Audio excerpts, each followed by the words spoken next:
Artificial intelligence तंत्राद्वारे ऊसाच्या उत्पादनात भरीव वाढ करण्याचा प्रयोग बारामतीच्या ॲग्रिकल्चरल डेव्हलपमेंट ट्रस्टच्या कृषी विज्ञान केंद्रानं केलाय।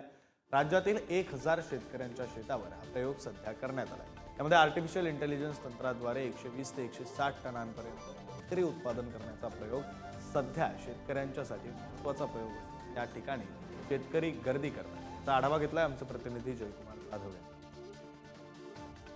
बारामतीतील कृषी विज्ञान केंद्रामध्ये ज्या ठिकाणी मुख्य आकर्षण ठरत आहे हा ऊस जो की एआय तंत्रज्ञानाच्या माध्यमातून उगवलेला जात आहे। आपल्यासोबत याच विषयी बोलण्यासाठी तुषार जाधव सर आहेत।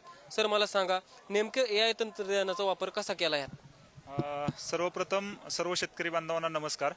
आर्टिफिशियल इंटेलिजन्स हा जो महत्त्वाचा विषय आणि खूप मोठा विषय आहे, हा आपण प्रत्यक्षात शेतीमध्ये वापरून त्याचे हे सगळे रूप तुम्ही पाहू शकता। म्हणजे हा रिझल्ट आपण इथं तुम्ही पाहू शकता। आता या तंत्रज्ञानामध्ये आपण नक्की काय वापरतो, हे तंत्रज्ञान आपल्याला ऊस शेतीत कसं फायदेशीर ठरेल, तर तुम्ही पाहू शकता इथे की सुरुवातीला काय करतो आपण की आपल्या मातीचा एक प्रकारचा छायाचित्र घेतला जातं, म्हणजे इमेज घेतली जाते आणि या इमेजवरती आपल्या अल्गोरिदम्समध्ये जे आपण तयार केलेले अल्गोरिदम, त्या अल्गोरिदम तयार करण्यासाठी आपण त्यामध्ये लाखो इमेज घेतलेले आहेत। जिरायती पट्ट्यात देखील या प्रमाणात असं ऊस लागवड होऊ शकते का? नक्कीच। आता सगळ्यात महत्त्वाचं असं आहे की तुम्ही हे पहा की हे तंत्रज्ञान पाणी बचत खूप मोठं तयार करणार आहे। आपल्याला सेन्सर्स आणि हे IoT आणि ज्याला आपण सॅटेलाइट इमेजरी, ड्रोन इमेजरी म्हणतोय, हे असं तंत्रज्ञान आपण विकसित करतोय की येणाऱ्या काळात जर आपण हे तंत्रज्ञान आपल्या शेतामध्ये वापरलं किंवा त्याचा वापर करत असो तर आपल्याला पाण्याचं योग्य मात्रा किती द्यायची, आता जे देतोय ते हे सगळं आपण ढोबळ पद्धतीने देतोय।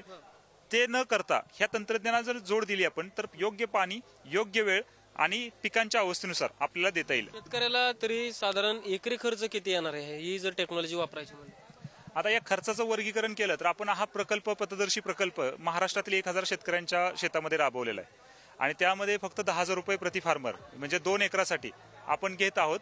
आणि आता येणाऱ्या काळात म्हणजे आता ह्या कृषकमध्ये आपण तेच सांगणार आहोत की म्हणजे आम्ही आता काय केलंय की या ऊस शेती नोंदणी फॉर्म आणि QR कोड इथं आपण दिलेले आहेत। शेतकऱ्यांनी याचं आवर्जून QR कोड स्कॅन करावेत किंवा त्याचे फोटो घेऊन जावेत आणि कृषी प्रदर्शन झाल्यानंतर आपण कशा पद्धतीने कोणकोणत्या गावातून किती रिस्पॉन्सेस येतात आणि कोणत्या तालुक्यातून किती रिस्पॉन्स आलेत त्यानुसार आपण हे शेतकऱ्यांच्या फील्डमध्ये कसं बसवता येईल आणि तेही कमी खर्चात कसं बसवता येईल हा प्रयत्न आपण करणार आहोत। व्हिडिओ जर्नलिस्ट निखिल करंदेकर सह जयकुमार जाधव, पुढारी न्यूज, बारामती।